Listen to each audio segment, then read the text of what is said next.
February 28, 2024. Idaho Maximum Security Institution. The execution chamber sits empty, sterile, waiting. In a holding cell just meters away, Thomas Eugene Creech lies on a narrow cot, staring at the ceiling he's stared at for 50 years. 73 years old, Idaho's longest-serving death row inmate, a man who claims to have killed 42 people, though authorities can only prove 11. Today, after half a century of waiting, the state will finally take his life. The medical team has been training for weeks. They've mapped his veins, rehearsed the procedure, prepared for every contingency. At 10 in the morning, guards escort Creech into the execution chamber. They strap him to the gurney. His wife sits behind the glass, crying. The warden gives the order to proceed. The medical team inserts the first needle. It misses. They try again and again. 8 times they pierce his skin, searching his arms, his legs, his hands, his feet. For 58 minutes, Creech lies there, strapped down, needles probing for a vein that will carry the chemicals that will stop his heart. And then something happens, something nobody in that room expected. At 10:58, the warden makes an announcement. The execution is halted. Thomas Creech, serial killer, will walk out of that chamber alive. But it's what Creech claims he saw during those 58 minutes that turned a medical failure into something people are still talking about today. Because according to Thomas Creech, he wasn't alone in that chamber. This is his story. To understand what happened in that execution chamber, you need to understand who Thomas Eugene Creech is. And that story begins not in Idaho, but in a small town in Ohio, where a boy watched his father die in his arms. Thomas Creech was born September 9, 1950, in Hamilton, Ohio. His childhood was marked by tragedy from the beginning. When Thomas was young, his father suffered a medical emergency. The boy called for help, desperate, watching as a male nurse failed to provide adequate care. His father died that day, and according to former Ada County prosecutor Jim Harris, who knew Creech well, this moment shaped everything that followed. The nurse who failed to save his father became Creech's first intended victim. The seeds of violence were planted early, but it was in his teenage years that Thomas Creech crossed the line from troubled kid to killer. In August 1966, when Creech was just 15 years old, he allegedly committed his first murder. He claimed he drowned a friend in New Miami, Ohio, a friend he believed was responsible for his girlfriend's tragic death. Retribution. That's what drove him. An eye for an eye. The loss of someone he loved demanded payment in blood. From there, the violence escalated. Creech ran away from home that fall and ended up in San Francisco, where he claims he killed a gay man. Then came involvement with a motorcycle gang called the Outlaws. Contract murders. 5 people in Ohio, Creech would later claim, killed for money, killed for the gang. But authorities believe much of this was fantasy, exaggeration, a young man building a reputation on lies and half-truths. What isn't fantasy is what happened in 1973. Tucson, Arizona. October 22nd. 70-year-old Paul Schrader, a retiree, was stabbed to death at the downtown motor hotel where Creech was living. Schrader's credit cards were stolen. His vehicle was stolen. Creech used both to flee to Portland, Oregon. When police arrested him in Beaver, Utah, and brought him back to face trial, Creech sat in that courtroom and was acquitted. The jury didn't have enough evidence, But investigators knew. They knew Creech had killed Paul Schrader. They just couldn't prove it. So Creech walked free, and more people died. In 1974, Creech committed himself to Oregon State Hospital for psychiatric treatment. He earned a weekend pass, a gesture of trust from the institution. Instead of returning on time, Creech traveled to Sacramento, California, where he murdered 50-year-old Vivian Grant Robinson in her home. He suffocated her. Then, casually, he picked up her phone and called the hospital to let them know he'd be back a day late. Robinson's body lay decomposing for weeks before police found her. It would take investigators years to link Creech to the crime through fingerprints. After his release from the hospital, Creech took a job at St. Mark's Episcopal Church in Portland. Working as a maintenance man, he had living quarters at the church, a small room where he could sleep, a place of supposed sanctuary. On August 10, 1974, 22-year-old William Joseph Dean was found shot to death in those same quarters. Creech had executed him. 2 weeks later, 19-year-old Sandra Jane Ramsamouge was working at a grocery store in Salem, Oregon. She never came home. Creech had shot her too. November 1974. Donnelly, Idaho. Creech and his 17-year-old girlfriend, Carol Spaulding, were hitchhiking through the mountains when two house painters picked them up. Edward Arnold, 34, from Texas. John Bradford, 40, from Alabama. They were just trying to help two people get where they needed to go. Creech shot them both to death and left their bodies in a ditch. When police arrested him and Spaulding, Creech claimed the men had made improper advances toward his girlfriend, that he'd killed them in her defense. Spaulding told a different story. She cooperated with authorities and pleaded guilty to accessory to murder. Creech was charged with 2 counts of first-degree murder. During his trial in Valley County, something extraordinary happened. Creech took the stand in his own defense and denied killing Arnold and Bradford. But then he said something that shocked everyone in that courtroom. He admitted to killing 42 other people. 42. By the time he was 24 years old, Creech claimed, he had murdered 42 human beings across multiple states. Some in contract killings, some in satanic rituals, some in revenge for what had been done to his wife. He told investigators about burial sites, mine shafts in California where they could find 100 bodies. Police searched and found only cow bones. He led them to other locations where they did find remains. Gordon Lee Stanton and Charles Thomas Miller near Las Vegas. Rick Stewart, Mackenzie, near Baggs, Wyoming.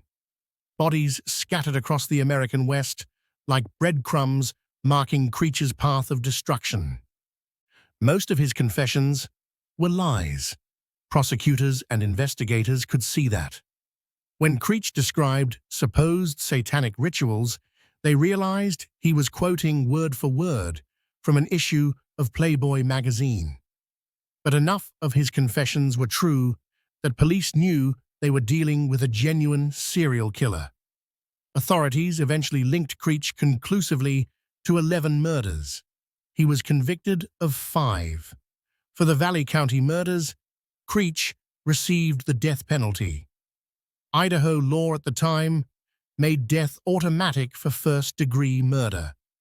But in 1976, the United States Supreme Court ruled that automatic death sentences were unconstitutional. Creech's sentence was reduced to life in prison without parole. 4 life sentences, actually, for the various murders across multiple states. He would spend the rest of his natural life in a cell at the Idaho Maximum Security Institution. Creech was 30 years old. He had killed at least 11 people, and he would never see the outside world again. But his killing wasn't finished. For 6 years, Thomas Creech lived in the general population at Idaho's maximum security prison. 6 years of relative quiet. But that quiet was deceptive. Creech was planning something, and in May 1981, his plans came to fruition. David Jensen was 23 years old, partially disabled from a gunshot wound he'd suffered as a teenager. The injury had left him with serious disabilities, including partial paralysis. Part of his brain had been removed. He had a metal plate in his skull. He was blind in one eye. Jensen was serving time for car theft, a non-violent offender mixed in with some of Idaho's most dangerous criminals. His family described him as a gentle soul, a prankster who loved hunting and spending time outdoors. His sister called him the peanut butter to her jelly. On the surface, what happened between Creech and Jensen was a fight. 2 inmates in maximum security who got into an altercation. But the details tell a darker story. 3 months before Jensen's murder, Creech had attacked another inmate with a razor blade mounted to a toothbrush, slicing the man's abdomen, neck, and arm. That inmate survived. Prosecutors would later argue that Creech was trying to get transferred to a different housing unit, one where he'd be in isolation rather than general population. When the first attack didn't work, Creech decided to go further. There are conflicting stories about what sparked the confrontation between Creech and Jensen. Creech claims Jensen spilled milk in the cafeteria, that Jensen taunted him about having to clean it up, that Jensen attacked him first, and he was simply defending himself. Jensen's stepbrother, Kirk Goodinger, says that's complete nonsense. He claims there was no gang activity, no provocation, just Creech deciding to kill. What happened next is documented in officer reports and witness testimony. Creech beat David Jensen with a sock filled with batteries. When the makeshift weapon broke, Creech kicked and stomped Jensen's head and throat repeatedly. Blood splattered across the cell floor and walls. Jensen was rushed to the hospital, unconscious, his face and neck a mass of injuries. He died the next day. 2 inmates in neighboring cells told investigators what they'd heard. One said Creech had told him before the attack that the only way to fight Jensen was to kill him. Another said Jensen wasn't violent, that the fight wasn't mutual combat. During Creech's sentencing hearing, the judge acknowledged that Creech hadn't initially instigated the fight, that Jensen had attacked him without provocation, and that Creech was initially justified in protecting himself. But then the judge said something crucial. The murder, he stated, took on many of the aspects of an assassination. Creech's violence went far beyond self-defense. This wasn't protection. This was execution. In January 1983, Thomas Creech was sentenced to death for the second time in his life.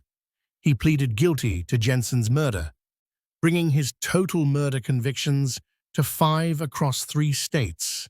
This time, there would be no Supreme Court ruling to save him. This time, the death penalty would stick.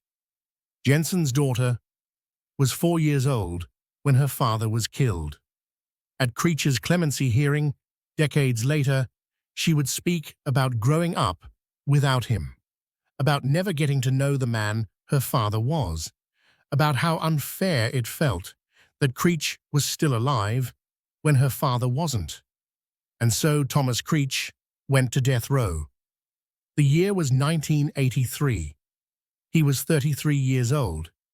He would remain there for the next 41 years, watching as the world outside changed, watching as other inmates were executed or died of natural causes, Watching as his own body aged and weakened, he became Idaho's longest-serving death row inmate, a dubious distinction for a man who'd once claimed to be one of America's most prolific serial killers. During those decades, something unexpected happened. Creech changed, or at least he appeared to.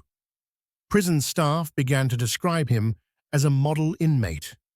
He went 28 years without a single disciplinary write-up.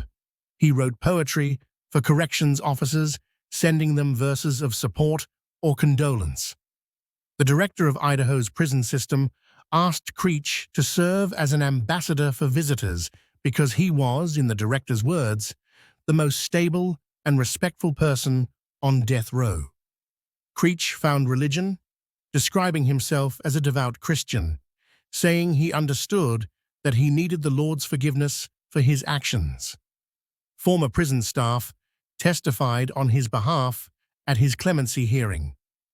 One nurse said no other inmate had ever shown her as much gratitude as Creech. A former warden supported his bid for clemency.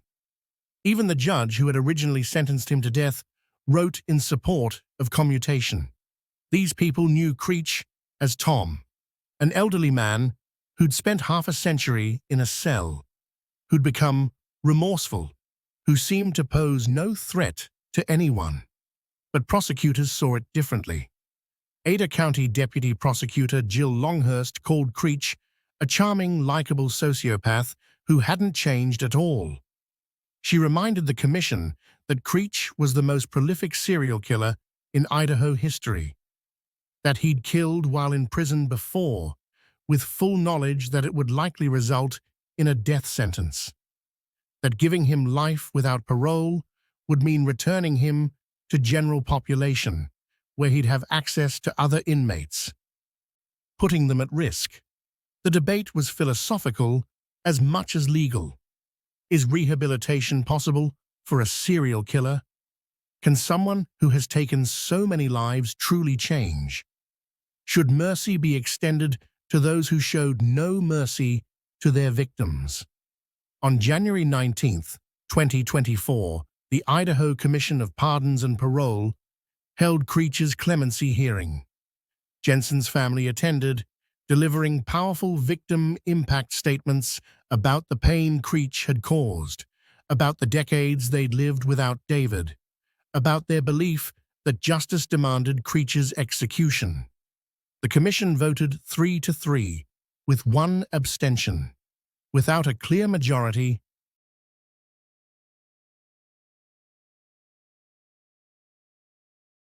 the court dismissed Creech's appeals and denied his requests for a stay of execution. Governor Brad Little declined to intervene. The execution was scheduled for 10 in the morning on February 28, 2024, 50 years and 2 months after his first confirmed murder, 43 years after killing David Jensen. Creech's number had finally come up. In the days leading up to his execution, Creech was moved to the death house, a special holding area adjacent to the execution chamber. Every 2 to 3 days, guards took him down to medical to practice the execution procedure. The medical team mapped his veins, noting exactly where they could establish IV access. Creech watched them do it. He thought to himself, "Man, I'm gone." The team had been training for weeks. They'd rehearsed the procedure multiple times. Idaho Department of Correction policy required that medical team members place IV catheters and establish drips in at least 2 volunteers within the year leading up to execution. In the 2 days prior, they participated in at least 4 training sessions and 2 rehearsals. Everything was planned. Everything was ready. On the morning of February 28th, guards came to Creech's cell, handcuffed him, and escorted him toward the execution chamber. This was it. After all the appeals, all the years, all the waiting, the moment had arrived. They placed him on the gurney and wheeled him through the door into the execution room. They adjusted his hands and legs, strapping him down securely. The warden gave the order to proceed with the execution. Creech turned his head to the right. Through the glass window, he could see his wife, Leanne, sitting with his priest. She was crying. The look on her face, Creech would later say, was the most devastating, horrible, terrorized look he had ever seen in his life. It made him sick to his stomach. His son was there too, looking angry, watching his father about to die. The medical team began with Creech's right arm, near the elbow. That's where they'd planned to start, where the vein mapping had shown good access. The needle went in. Creech felt the sting, sharp and immediate, but something was wrong. The needle couldn't find the vein, or the vein had collapsed. They withdrew and tried again in a different spot. Same result. They moved to his left arm. Another attempt, another failure. Minutes ticked by.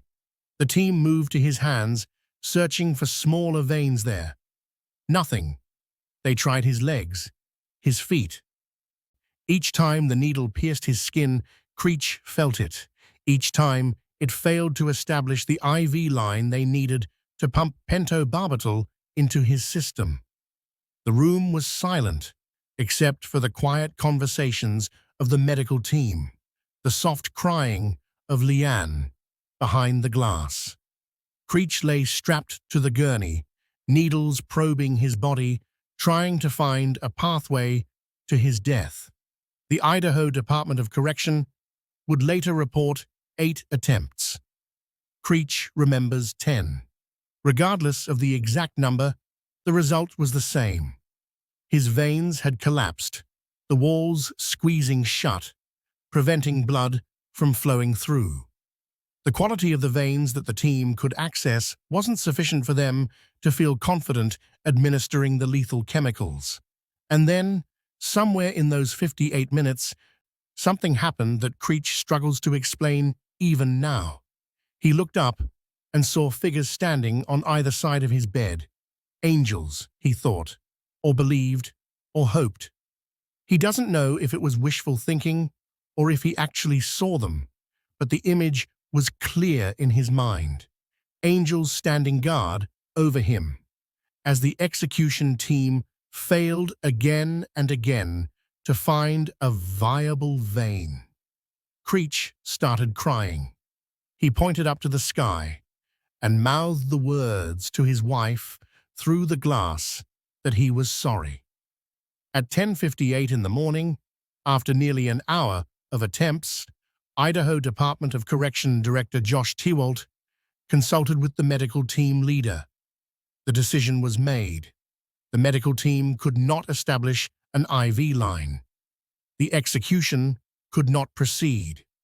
Thomas Creech would not die today. The announcement was made to the witnesses. The execution was halted. Creech was unstrapped from the gurney and escorted back to his cell. Alive, after 50 years on death row, after 8 attempts to inject him with lethal chemicals, Thomas Eugene Creech walked out of that execution chamber on his own feet. Tewalt held a press conference shortly after. He explained that what the medical team encountered was partly an access issue and partly a vein quality issue. Where they could establish access, the veins weren't good enough. Where the veins might have been adequate, they couldn't access them. It was a medical failure, pure and simple. The state of Idaho had tried to execute a man and failed. When reporters asked Creech what he thought happened, his answer was immediate and certain. Divine intervention, he said. The only thing he could think of. Otherwise, he'd be dead. He believed it was God Almighty who had his hand in it, who stopped it. He didn't want to believe anything else. But others had different explanations. Medical experts pointed to Creech's age and decades of medical procedures that had scarred his veins. Scar tissue builds up over time, making IV access difficult or impossible in elderly patients, especially those who've had numerous blood draws and medical treatments. Creech's veins had simply deteriorated to the point where standard peripheral IV access was no longer viable. It wasn't divine intervention, it was biology. Critics of the death penalty seized on the failed execution as evidence that lethal injection is not the humane method proponents claim. They pointed out that Creech had been subjected to nearly an hour of repeated needle sticks, strapped down, unable to move, watching his family watch him, all while the state tried and failed to kill him. If that isn't cruel and unusual punishment, they argued, what is? The European Union released a statement expressing regret over the failed execution and reiterating its unequivocal opposition to the death penalty, calling it a violation of the right to life that fails to act as a deterrent to crime. Jensen's family, meanwhile, was devastated. They had waited over 40 years for justice, for closure, for the state to finally carry out the sentence that had been handed down in 1983.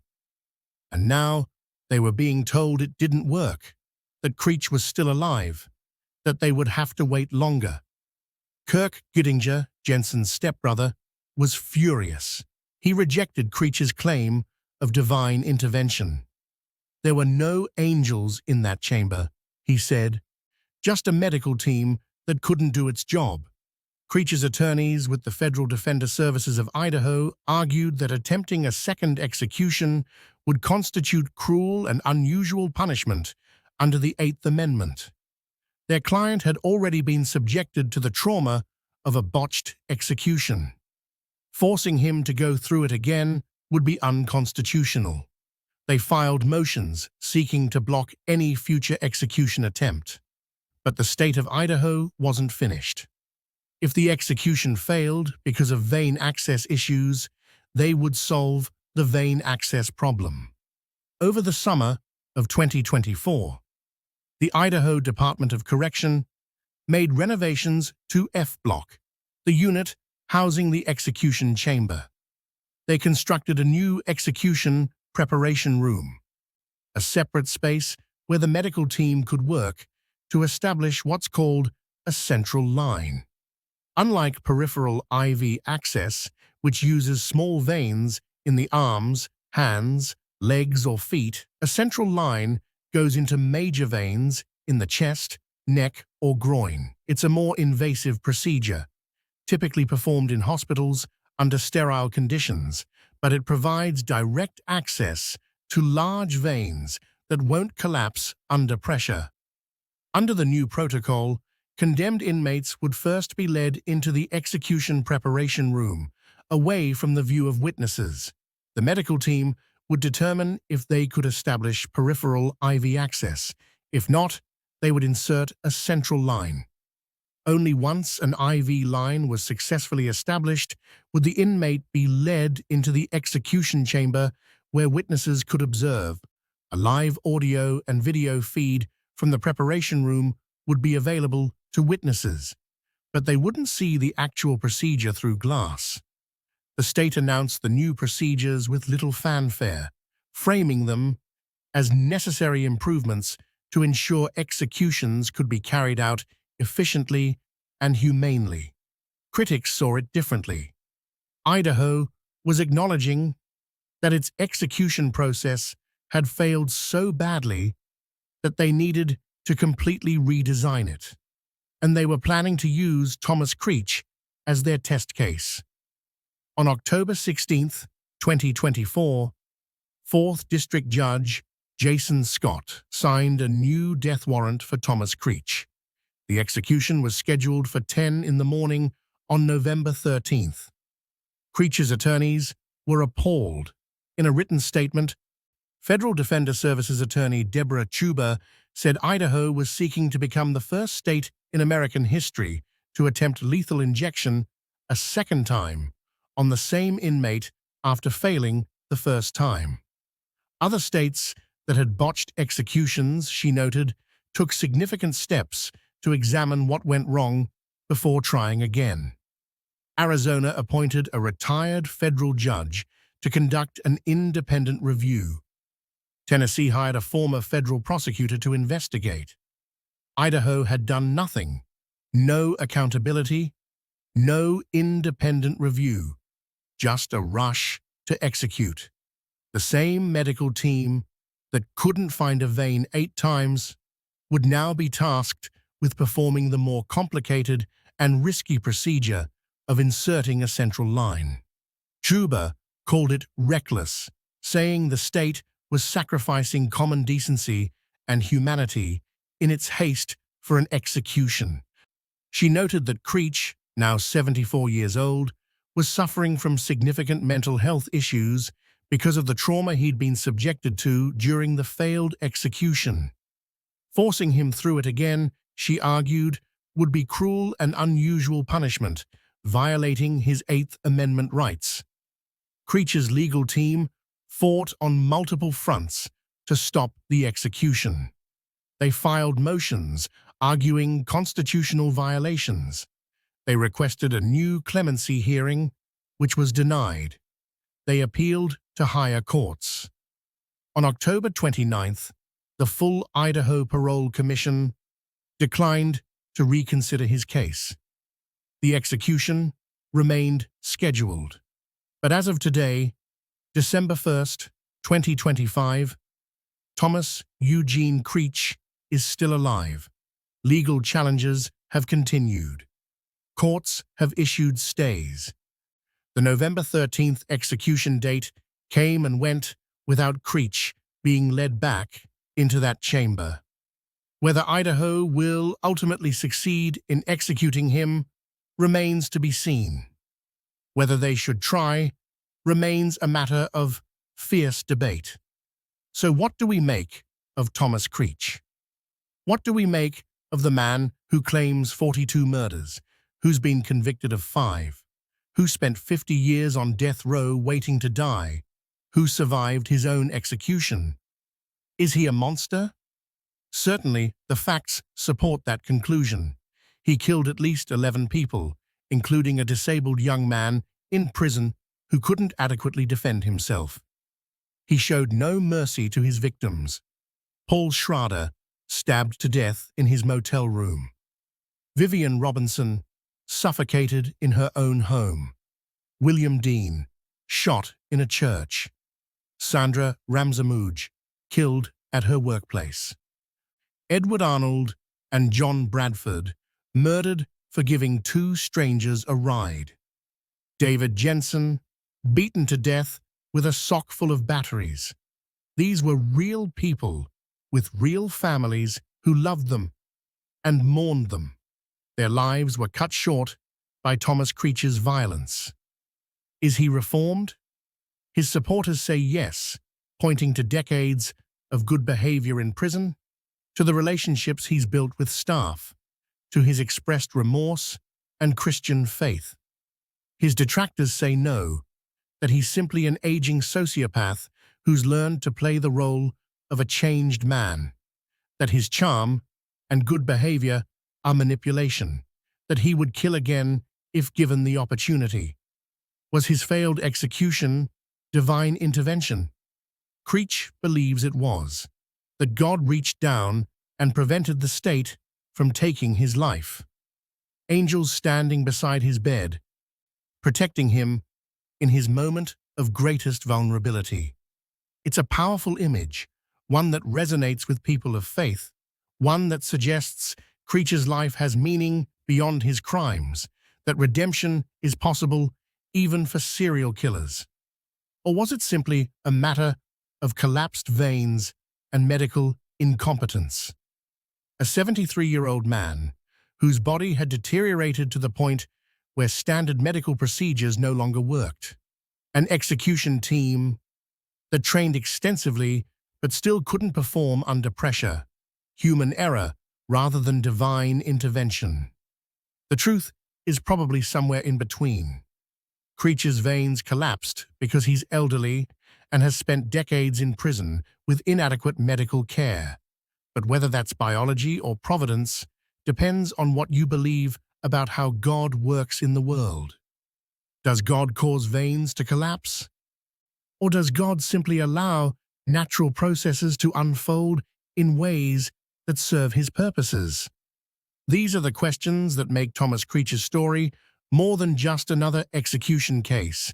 They force us to confront fundamental beliefs about justice and mercy, about punishment and rehabilitation, about whether the death penalty serves any meaningful purpose beyond retribution. David Jensen's family believes Creech should die for what he did. They've waited over 40 years for that justice. They have every right to feel that way. Their loved one was murdered, and the man who killed him has lived decades longer than David ever got to. Where's the justice in that? But Creech's supporters argue that executing a 74-year-old man who's spent half a century in prison serves no purpose. He's not a threat to society. He can't hurt anyone in the controlled environment of death row. His execution wouldn't bring David Jensen back. It wouldn't undo any of the murders he committed. It would simply be the state taking another life, adding another death to the long list of deaths that define Thomas Creech's existence. As I finish telling you this story, Thomas Creech sits in a cell at the Idaho Maximum Security Institution. From his window, he can see the execution chamber where the state tried and failed to kill him. He's scheduled to die there, though no date is currently set. He's lived longer than any of his victims. He's outlasted multiple execution dates. He walked out of that chamber on February 28th alive, and today, he's still breathing. Whether he'll die by lethal injection, whether he'll die of natural causes, or whether something else will intervene remains to be seen. What we know for certain is that Thomas Eugene Creech's story is not yet finished. The man they couldn't execute is still here, still waiting, still believing that God saved him for a reason. The question none of us can answer is whether he's right.